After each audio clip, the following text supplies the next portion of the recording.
Bab 216, Ketakutan. Sang menarik napas dalam-dalam saat saraf dan tubuhnya rileks. Itu terlalu sulit, kata Sang. Tapi kamu menang, jawab Sword. Ya, aku menang, kata Sang. Sang melirik lengan kirinya dan melihat lengan itu perlahan beregenerasi. Fokus benar-benar menakutkan, kata Sang. Dan terlebih lagi, dia hanyalah seorang ahli awal. Kesunyian, aku sudah bertarung dengan ribuan ahli awal, tapi keterampilan dan pengalaman orang ini jauh melebihi semua yang pernah aku lawan. Jika dia seorang ahli awal, Sang membayangkan bagaimana pertarungan itu akan berlangsung. Ada kemungkinan besar bahwa Sang bahkan tidak akan memukul lawannya satu kali pun. Lawannya akan jauh lebih cepat dalam merapal mantra, dan dia sudah menyiapkan 2 mantra saat Sang mencapainya untuk pertama kalinya. Dengan peningkatan kekuatan dan kecepatan mantra, Sang bisa saja mati pada serangan pertama. Ini bahkan bukan pertarungan. Itu hanyalah seorang penyihir yang menepis lalat. Kita harus meningkatkan kekuatan kita, kata Sword. Sang mengangguk. Tentu saja, kali ini Sang berhasil mengatasi kesenjangan antara para penyihir dan para pejuang, tetapi keunggulan para penyihir hanya akan terus meningkat seiring dengan meningkatnya tingkat kekuatan mereka. Saat ini, Sang bisa mengalahkan adept yang sangat berbakat dan kuat di levelnya, tapi itu tidak berarti akan tetap seperti itu. Sang harus bekerja lebih keras lagi dan menjadi lebih kuat jika dia ingin mempertahankan kekuatan pertempurannya saat ini. Kali ini, roda membutuhkan waktu lebih lama untuk kembali. Sepertinya aku punya waktu untuk istirahat karena lenganku, pikir Sang sambil melihat lengan kirinya yang sudah sembuh total. Saat ini, Sang berada pada puncak normalnya. Dia tidak menyimpan energi kehidupan dalam jumlah berlebihan, tetapi mananya penuh. Akhirnya, roda itu kembali. Level 4, mahir awal yang lemah. Ini harusnya bisa diatasi, pikir Sang sambil melihat ke arah roda pemintal. Beberapa detik kemudian, roda berhenti. Sang menyipitkan matanya. Afinitas apa yang mendasarinya? Sang tidak tahu. Entah kenapa, roda itu berhenti di salah satu tempat yang sangat kecil sehingga Sang bahkan tidak bisa membedakannya. Menurut perkiraan Sang, kemungkinan hal itu terjadi mungkin di bawah 0,01%. Afinitas yang tidak diketahui, pikir Sang. Aku tidak tahu bagaimana kelanjutannya. Setelah ledakan cahaya singkat, lawan Sang muncul. Itu adalah seorang wanita muda dengan rambut beruban. Abu-abu, tapi dia tidak memiliki metal affinity, pikir Sang. Jubahnya juga berwarna abu-abu, tapi sama sekali tidak mewah. Di tangan kanannya, dia membawa tongkat kerajaan dengan permata tak berwarna di atasnya. Entah kenapa, Sang menganggap permata ini familiar. Dan kemudian, dia tersadar. Itu Sparen. Lalu, apakah itu berarti dia? Pelawak itu mengangkat palunya dan membunyikan bel. Dan kemudian, lawan Sang membuka matanya. Sang segera meledak ke depan. Saat dia melihat mata Sang, dia menjadi takut. Sang berlari ke arahnya dengan niat membunuh yang kuat, dan dia menjadi takut pada orang gila yang menyerangnya. Dia tidak ingin berkelahi. Dia sangat buruk dalam bertarung. Sang adept dengan cepat mengangkat tongkatnya dan mulai mengucapkan mantra. Kata-kata itu benar-benar asing bagi Sang. Ini adalah mantra yang belum pernah dia dengar. Sesaat kemudian, dia melepaskan mantranya. Tiba-tiba, jarak antara Sang dan lawannya melebar. Sang segera membenarkan kecurigaannya. Afinitas luar angkasa. Itu benar-benar ada. Sang tidak mengira bahwa ada kemungkinan seseorang memiliki ketertarikan pada ruang. Bagaimana cara kerjanya? Apakah Space memiliki temperamen tertentu? Sang bahkan belum pernah mendengar tentang binatang dengan afinitas luar angkasa.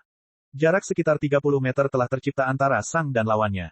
Sang hanya terus berlari. Sang adept panik lagi, dan dia dengan cepat mengucapkan mantra lain, tetapi ke arah yang berbeda. Ruang di belakangnya menyatu. Dan kemudian, dia merilis mana step cepat. Dalam sekejap, adept berpindah beberapa ratus meter jauhnya.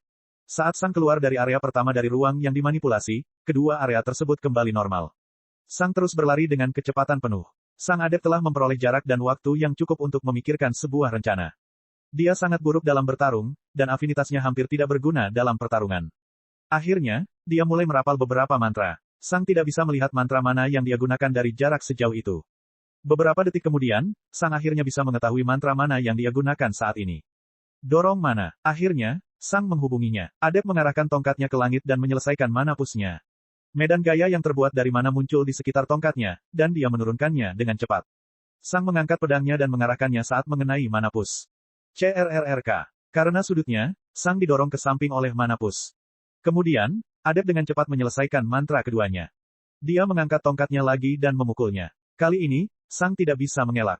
Bang! Manapus kedua melemparkan Sang ke tanah, bumi di sekitarnya retak karena kekuatan itu. Kemudian, dia menyelesaikan mantra ketiganya dan mengangkat tongkatnya lagi.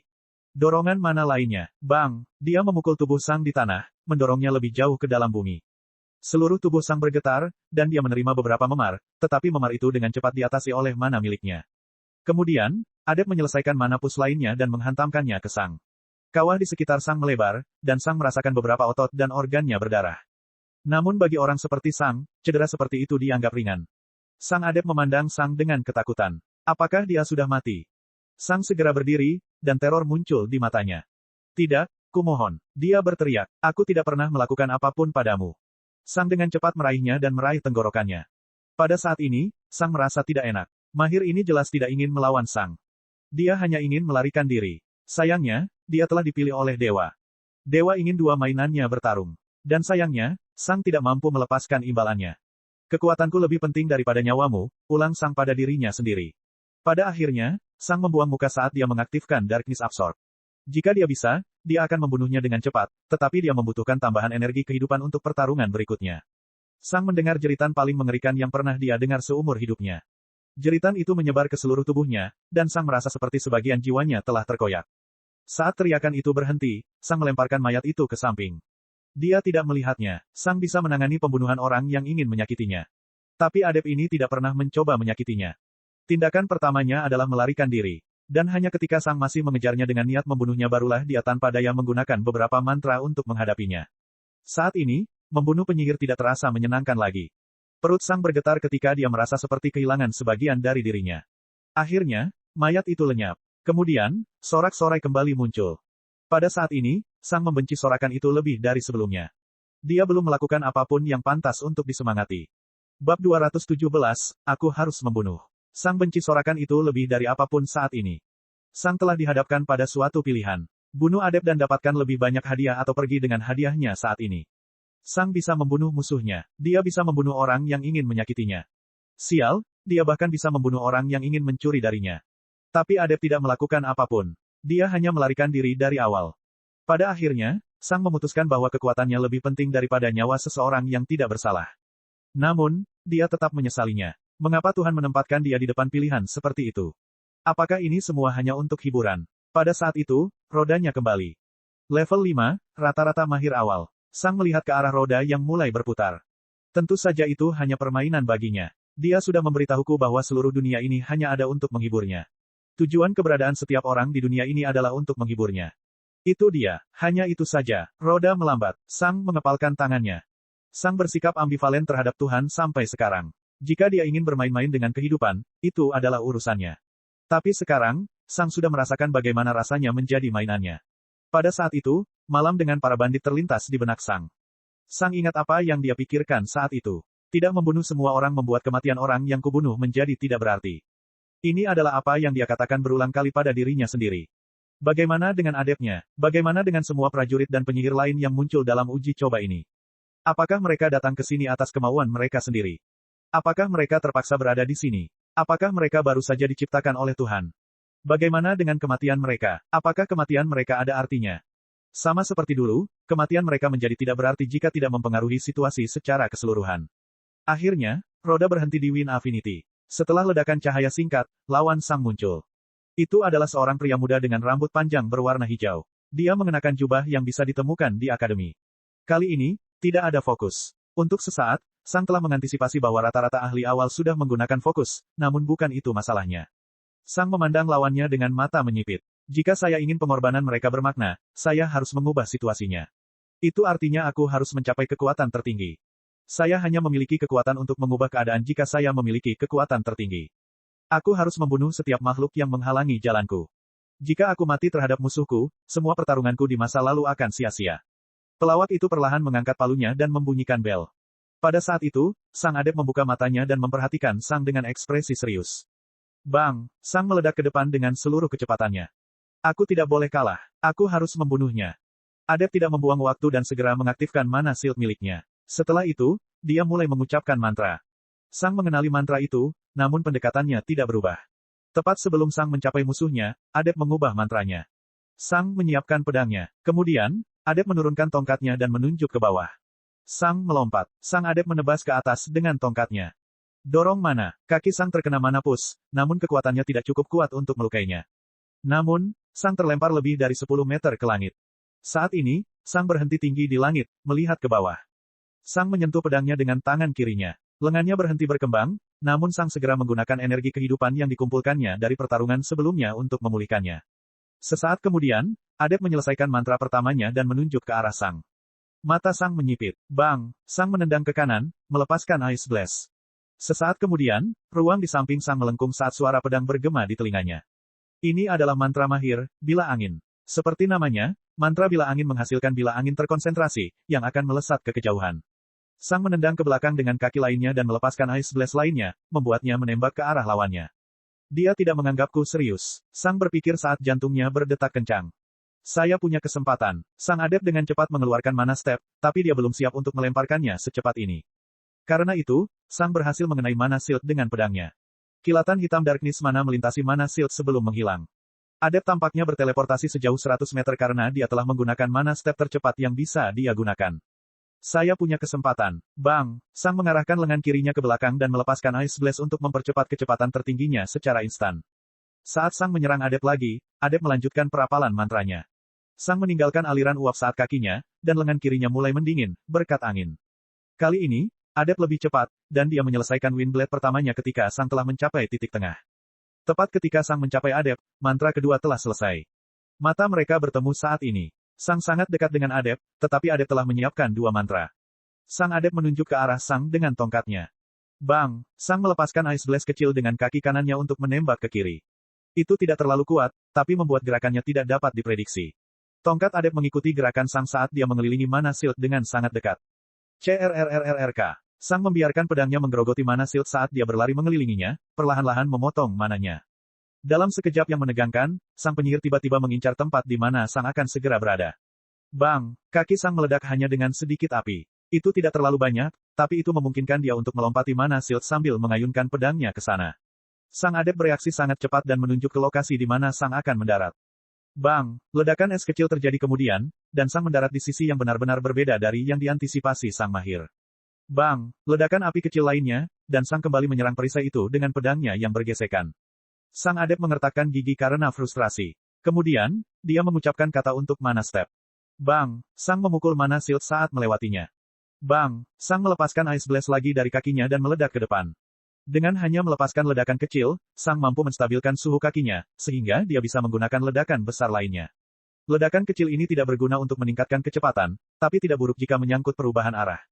Tentu saja, jika Sang harus menghindari mantra, ledakan kecil ini tidak akan cukup cepat. Sang adept menyelesaikan dua bila angin lagi saat Sang mencapainya. Bang! Satu langkah mana kemudian, adept berada di kejauhan lagi. Dia telah mundur bahkan sebelum Sang bisa menghubunginya. Namun, pada saat itu, mana shield milik adept menghilang. Ini berarti dia telah menggunakan semua mana miliknya. Pertarungannya tampak singkat, tetapi adept telah menggunakan mana dalam jumlah yang sangat banyak dalam waktu singkat. 3 langkah mana yang sangat cepat, 1 dorongan mana, 5 bila angin, beberapa detik menggiling dengan pedang, pukulan kuat dengan pedang, dan pukulan kuat dengan pedang yang berisi mana kegelapan. Semua hal ini mengakibatkan adept kehilangan semua mana miliknya. Jika dia tidak meremehkan Sang pada awalnya, dia akan menerima satu pukulan lebih sedikit, dan dia tidak akan menyia-nyiakan bila angin. Pada saat itu, Sang adept menunjuk ke arah Sang. Tatapan Sang terfokus. Aku harus selamat dari 4 mantra. Bab 218, Afinitas. Semuanya bergantung pada momen ini. Sang berada sekitar 80 meter dari lawannya, dan dia bersiap untuk 4 mantra. Kemudian, Wind Blade pertama dirilis. Sang menunjuk ke kiri dan melepaskan Ice Blast. Bang! Sang berhasil menghindari bila angin. Yang kedua datang segera setelahnya. Sang belum bisa mendapatkan kembali keseimbangannya sebelum yang kedua tiba. Bang! Sang menunjuk ke bawah secara diagonal dan melesat ke atas lagi, nyaris menghindari bila angin. Namun, lengan kirinya berubah menjadi ketiadaan. Lengan Sang dengan cepat beregenerasi, tetapi sebelum dia dapat menempatkannya pada posisinya, bila angin ketiga telah tiba. Bang! Sang menyundul bila angin, mengaktifkan lingkaran sihir di seragamnya. Bang! Sang menggunakan Fire Blast lainnya, naik lebih tinggi lagi ke udara. Namun, tidak ada Wind Blade yang datang. Sang adept belum merilis mantra keempatnya. Mata mereka bertemu lagi saat Sang penyihir menunjuk ke arah Sang dengan tongkatnya. Kemudian, bila angin keempat datang. Bang! Lengan kiri Sang meledak saat dia melepaskan Fire Blast, mengubah lengannya menjadi serpihan. Dia berhasil menghindari keempatnya. Kemudian, bila angin kelima datang. Untuk sesaat, Sang merasa waktu seolah berhenti. 5. Dari mana datangnya yang kelima itu? Ledakan dengan kakinya tidak akan cukup cepat untuk menghindari mantra itu. Rune ajaibnya telah diaktifkan. Saat itu, Sang mengambil keputusan. Bang! Ledakan api tidak akan cukup cepat untuk menghindari mantra tersebut, tapi itu akan cukup untuk memutar tubuhnya. Tepat sebelum bila angin mengenai Sang, dia berhasil menghalangi kakinya. Bang! Bila angin memotong betis Sang. Kemudian, ia memotong tulang paha Sang. Kemudian, ia memotong perut Sang. Dan kemudian, berhenti. Setelah memotong begitu banyak otot dan tulang Sang, bila angin telah kehilangan seluruh kekuatannya.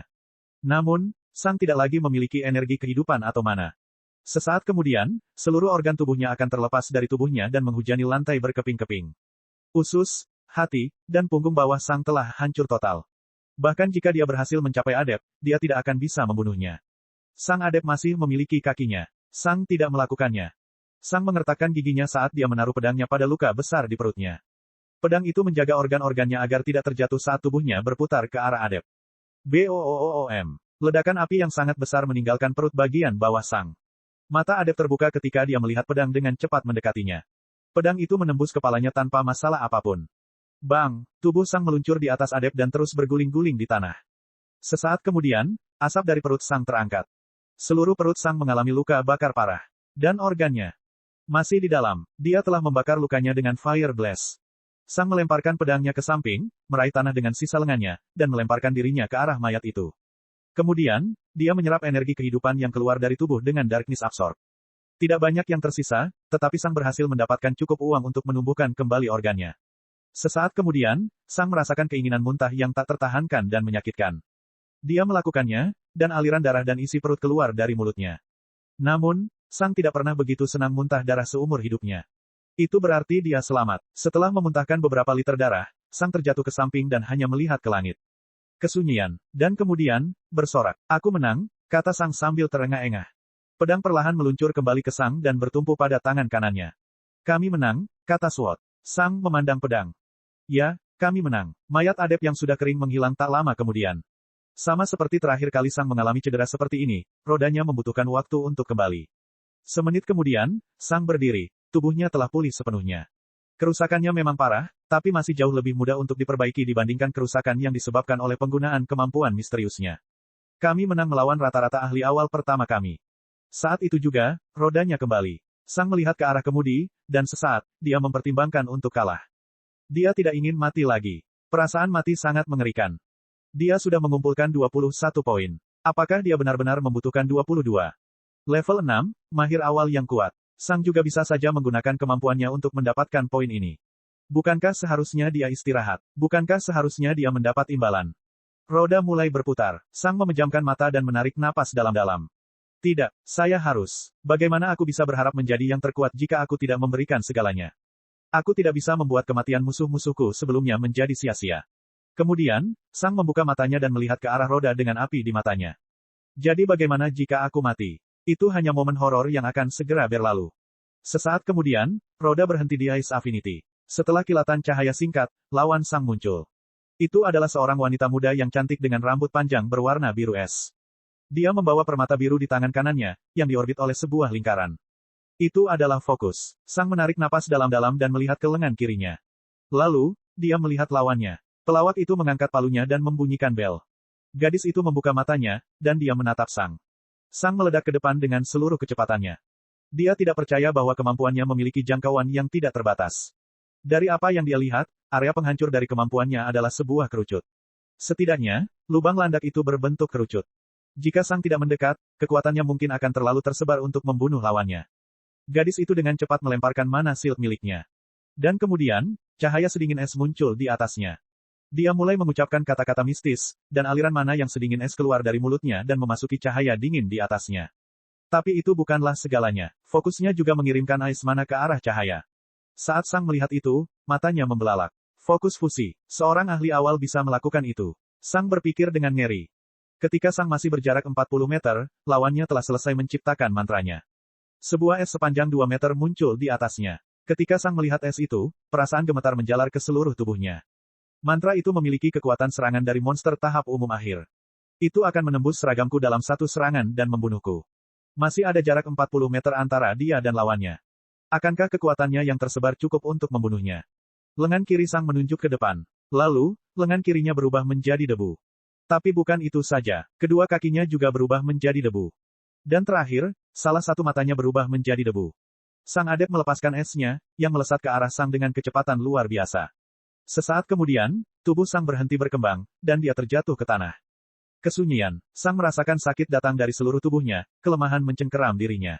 Dengan sekuat tenaga, Sang berhasil mengangkat sedikit tubuhnya dengan tangan kanannya untuk melihat apa yang terjadi. Dan kemudian, sisa matanya terbuka lebar karena terkejut. Penghancuran, ketiadaan, kawah berbentuk kerucut terbentang dari posisi Sang. Bermeter-meter bumi telah termakan oleh serangan itu. Saat itu, Sang teringat apa yang dikatakan gurunya kepadanya. Kekejian panggung umum bisa menjadi bahaya bagi penyihir tingkat tinggi. Serangan ini adalah serangan yang hanya bisa dilakukan oleh penyihir tinggi. Namun, Sang telah membayar mahal untuk melepaskannya. Jika dia menggunakan serangan ini di luar persidangan, dia akan menjadi orang cacat yang tidak berguna dan tidak ada peluang untuk sembuh. Di bumi, seseorang masih bisa menjalani kehidupan yang memuaskan dengan disabilitas seperti itu, tapi di dunia ini. Tidak, siapa, dan kemudian, badai mana menyerang Sang. Sang merasa seluruh dirinya sedang bermandikan mana yang paling murni di dunia. Beberapa detik kemudian, semuanya menjadi tenang. Dunianya kembali ke keadaan sebelumnya yang tak bernyawa. Tidak ada angin, tidak ada gerakan, mungkin juga tidak ada apa-apa. Sang adalah satu-satunya makhluk hidup di sini. Saat itu, Sang melihat dunianya. Itu masih penting. Kemudian, Sang melihat ke kawah kehancuran di depannya. Tapi tidak ada apa-apa. Sang teringat akan kemampuan para kekejian. Sang ingat fakta bahwa mungkin ada afinitas eksotis seperti luar angkasa di dunia ini. Sang ingat afinitas es dan apinya. Lebih sedikit panas, lebih banyak panas. Lebih sedikit energi, lebih banyak energi. Sang ingat afinitas terang dan kegelapannya. Energi kehidupan pada dasarnya adalah massa atau materi. Dengan lebih banyak energi kehidupan, seseorang dapat menumbuhkan kembali bagian tubuhnya. Jika terlalu banyak, tubuh seseorang akan menjadi terlalu besar dan akan meledak. Dengan terlalu sedikit energi kehidupan, tubuh seseorang akan lenyap. Lebih sedikit masalah, lebih banyak masalah. Lebih sedikit energi, lebih banyak energi, lebih sedikit materi, lebih banyak materi. Bagaimana jika semuanya disatukan? Itu hanya akan menjadi netral. Itu akan menjadi sama. Kemudian, Sang memikirkan sesuatu. Bagaimana jika afinitasnya berinteraksi dengan seluruh dunia? Semua materi akan lenyap dan diubah menjadi mana, yang pada dasarnya adalah energi. Dan setiap tempat di dunia mempunyai jumlah energi yang sama. Tidak akan ada gerakan, tidak akan ada masalah, tidak akan ada kehidupan. Dan terakhir, Sang teringat sebuah konsep dari bumi. Dalam waktu bertahun-tahun, setiap materi akan diubah menjadi energi. Pada saat itu, alam semesta tidak lagi relevan. Itu adalah kematian akibat panas di alam semesta. Sang memandang ke depan dengan kaget. Afinitasku adalah entropi. Bab 219, Pelawak. Sang baru saja menyelesaikan pertandingan terakhirnya. Persidangan panjang itu akhirnya berakhir. Setelah 22 pertarungan, tidak termasuk eksekusi, Sang akhirnya menyelesaikan persidangannya. Tetapi saat ini, Sang bahkan tidak memikirkan tentang persidangannya. Dia hanya memikirkan afinitasnya, entropi. Sang berpikir saat mata terakhirnya melihat ke lengannya yang tersisa. Kesunyian, afinitas macam apa ini? Apa yang dipikirkan Sang ketika dia menyadari afinitasnya? Kekuasaan, potensi, kegunaannya. Tidak, Sang sedang memikirkan hal lain. Sang telah berusaha meyakinkan dirinya sendiri bahwa semua lawannya harus mati demi tujuannya. Mereka semua harus mati. Namun, mengapa Sang malah berusaha meyakinkan dirinya sendiri? Jika dia benar-benar memikirkan hal itu, dia tidak perlu meyakinkan dirinya sendiri. Dia hanya akan menerima bahwa setiap orang harus mati dan akan melakukannya. Mengapa menghabiskan begitu banyak energi untuk meyakinkan dirinya sendiri? Sulit untuk mengakuinya, tetapi saat ini, Sang menyadari bahwa dia tidak benar-benar mempercayai kalimat itu. Kalau tidak, dia tidak akan merasakan apa yang dia rasakan saat ini. Beberapa saat yang lalu, Sang merasa dia punya pilihan. Sudah menjadi pilihannya untuk bertindak sekejam ini terhadap semua orang yang menentangnya. Namun kini setelah pilihannya diambil, dia merasakan penyesalan. Bagaimana saya bisa berinteraksi dengan siapapun ketika saya adalah kebalikan dari keberadaan, tujuan, dan impian mereka? Api bisa menghancurkan, tapi juga meninggalkan nutrisi yang digunakan tanaman. Selain itu, kita bahkan tidak bisa bertahan hidup tanpa matahari.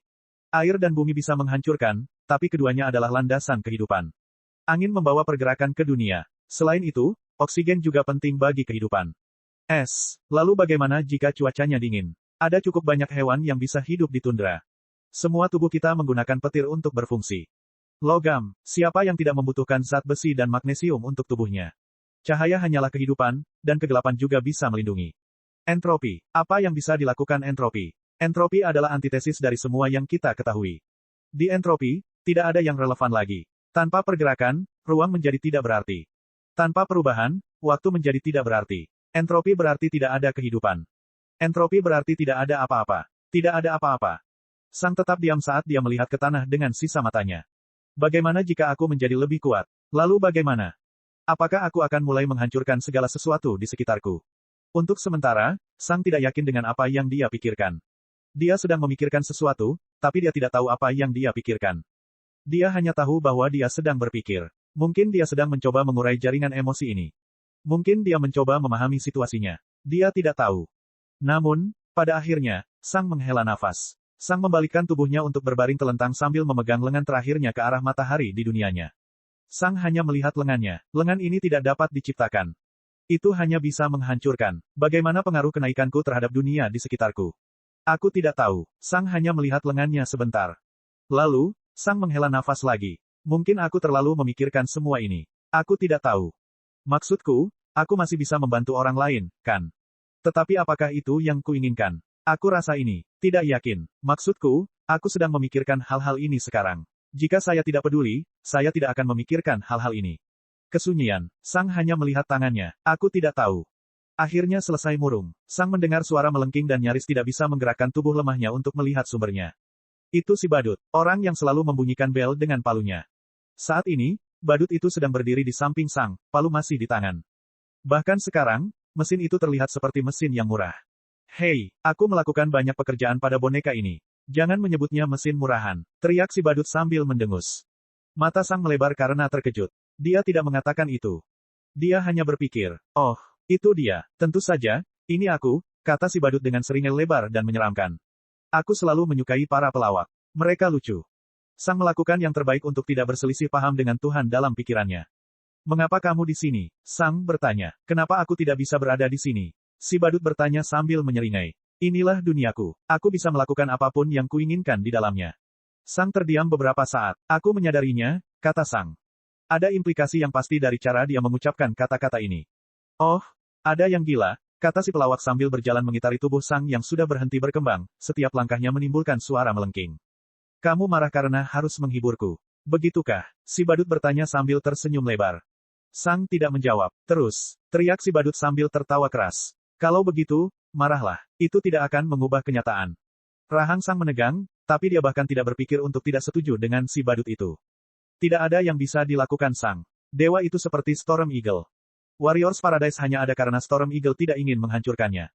Mengapa Sang ada? Mengapa Sang ada di dunia ini? Apa tujuan Sang di sini? Hiburan. Seluruh keberadaannya, tujuannya, segalanya hanya ada untuk hiburan. Itu dia. Jika Sang tidak lagi menghibur, semua ini akan hilang. Takdir Sang adalah menari untuk Tuhan. Saat Sang memandang si pelawak itu, hanya satu kalimat yang terlintas di benaknya. Sepertinya aku adalah pelawaknya. Ahahaha. Dewa tertawa. Jester, ulangnya sambil menampilkan tubuhnya dengan melompat dari satu kaki ke kaki lainnya. Si badut, katanya. Lalu, dia menunjuk ke arah Sang dengan palunya, pelawak itu badut. Seharusnya aku memanggilmu Chester, kata si badut sambil tertawa keras. Sang tidak menganggapnya lucu. Kenapa kamu memaksakan nama Sang padaku? Sang bertanya. Pelawak itu hanya nyengir, artinya entropi dalam bahasa Cina. Ya, tidak seluruhnya. Aku agak harus mengubah pengucapan A. Sang hanya terdengar aneh sebagai sebuah nama. Sang tetap diam selama beberapa detik. Itu dia bertanya. Mengapa? Dewa bertanya sambil membungkuk di sekitar kepala Sang untuk menatap sisa matanya. Apakah kamu berharap lebih? Sang tetap diam. Pertanyaan mengapa Tuhan memaksakan nama Sang padanya telah menjadi misteri sejak lama. Mengapa Sang memerlukan nama baru? Sang mengira ada alasan yang lebih besar untuk itu. Mungkin ada arti penting dari namanya. Tapi tidak. Hanya Tuhan yang bersenang-senang. Mengapa entropi? Seringai tidak pernah lepas dari wajah si badut. Karena pertanyaan terakhirmu, jawabnya. Sang ingin bertanya apa pertanyaannya, tapi dia menahan diri. Tuhan tidak mau menjawab. Saat itu, Sang memikirkan pertanyaan lain. Dia sudah lama bingung tentang hal ini. Mengapa tidak bertanya pada Tuhan? Dia akan tahu. Kau tidak perlu bertanya, kata si badut sambil tersenyum. Aku sudah tahu apa yang ingin kamu tanyakan. Maukah kamu menjawab? Sang bertanya. Seringai si badut menjadi semakin lebar, sesuatu yang sepertinya tidak mungkin terjadi beberapa detik yang lalu. Saya sudah menjawab pertanyaan itu. Kenapa kamu tidak menunggu sampai panggung komandan? Bab 220, Hiburan. Sang terdiam beberapa saat. Jadi, ini pertanyaan berikutnya yang saya ajukan. Saya pikir masuk akal jika saya menanyakan pertanyaan itu selanjutnya. Sang menarik napas dalam-dalam. Mendengar bahwa ini akan menjadi jawaban Sang selanjutnya membuat Sang rileks. Dewa tidak akan menarik kembali kata-katanya jika Sang menanyakan pertanyaan ini sebagai bagian dari salah satu dari 3 hadiahnya. Artinya dia akan mendapat jawaban yang serius, yaitu apa yang dia butuhkan dan inginkan. Jadi bagaimana sekarang? Sang bertanya. Aku tidak tahu, kata si badut sambil nyengir lebar. Saya belum memutuskan. Entah kenapa, Sang tidak menyukai jawaban itu. Menurutmu apa yang harus aku lakukan? Tanya si badut. Ada sesuatu yang tidak beres dengan suasana hati dewa, dan Sang bisa menebaknya. Kirimkan lawan berikutnya, kata Sang. Pelawak itu terus menyeringai sambil perlahan memutar palunya. Jawaban yang cukup cerdas, kata si badut. Tetapi saya yang membuat peraturan, dan jika saya ingin mengubah peraturan, saya bisa melakukannya. Sang tidak menyukai jawaban itu. Kamu tahu apa? Kata si badut sambil mundur sedikit. Selamat, hasilmu sangat bagus sehingga aku tidak akan memaksamu mati. Kamu benci perasaan itu, kan? Jadi, ini dia, bagus sekali, kamu tidak harus mati. Saat Sang mendengarnya, rasa dingin merambat di punggungnya. Sang saat ini cacat, jika dia tidak mati dan bangkit, tubuhnya akan tetap dalam kondisi ini. Lalu bagaimana? Sang mengertakkan gigi. Apakah kamu ingin melihatku bunuh diri? Sang bertanya. Pelawak itu terus memutar palu di tangannya. Mengapa kamu tidak mencobanya? Pikiran Sang menjadi liar. Menunggu kematian adalah hal lain dari membunuh diri sendiri secara sadar. Bagaimana jika aku tidak bangkit kembali? Sang bertanya. Kau benar, kata si badut. Kamu tidak akan dibangkitkan. Tapi kenapa kamu tidak mencobanya? Akan menyenangkan melihatmu bunuh diri. Pada saat ini, Sang merasa sangat mirip dengan 2 kali dia terbunuh dalam persidangan. Namun, kali ini, Sang tahu bahwa dia tidak akan bangkit kembali. Lalu kenapa dia harus bunuh diri? Tapi kalau Tuhan tidak membunuhnya, bagaimana dia bisa hidup seperti ini? Bagaimana jika dia menolak bunuh diri? Pelawak itu terus memutar palunya sambil melihat Sang berjuang. Dia menyukai kompleksitas situasinya. Kedua pilihan tersebut merupakan risiko yang luar biasa. Apa yang akan dia lakukan? Beberapa menit berlalu. Sang terus berdebat dengan dirinya sendiri. Apa yang harus dia lakukan? Tiba-tiba, pengatur waktu muncul di atas Sang. Aku mulai bosan. Kamu punya waktu 1 menit untuk memutuskan, kata si pelawak sambil tertawa. Jika waktunya habis, hasil yang Anda peroleh akan lebih buruk daripada pilihan apapun yang Anda buat. Sang mulai bernapas dengan berat ketika pikirannya berusaha keras untuk menemukan jawaban. Apa yang harus dia lakukan? Mati. Tapi lalu apa? Bertahan hidup. Tapi lalu apa? Tidak peduli apa yang dia lakukan. Penghitung waktu mulai turun detik demi detik, dan pikiran Sang mulai melayang. Sang belum pernah mengalami stres sebanyak ini dalam hidupnya. Mati. Bertahan hidup. Pengatur waktu terus berjalan. Rasanya 50 detik telah berlalu dalam sekejap. Mata merah Sang terus fokus pada pengatur waktu. Apa yang saya lakukan? Apa yang saya lakukan? Apa yang saya lakukan? 5, 4. Sang mengertakkan gigi saat matanya mengalihkan pandangan dari pengatur waktu. 3. BOOOOM. Ledakan api dan es keluar dari kepala Sang, menyebarkannya ke sekeliling. Sang telah memilih kematian. Segala sesuatu dalam pikiran Sang terhenti saat dia menunggu kematian. Dan menunggu. Dan menunggu. Lalu, Sang mulai panik. Kepalanya tersebar beberapa meter. Dia bahkan tidak tahu di mana dia berada atau apa dia saat ini.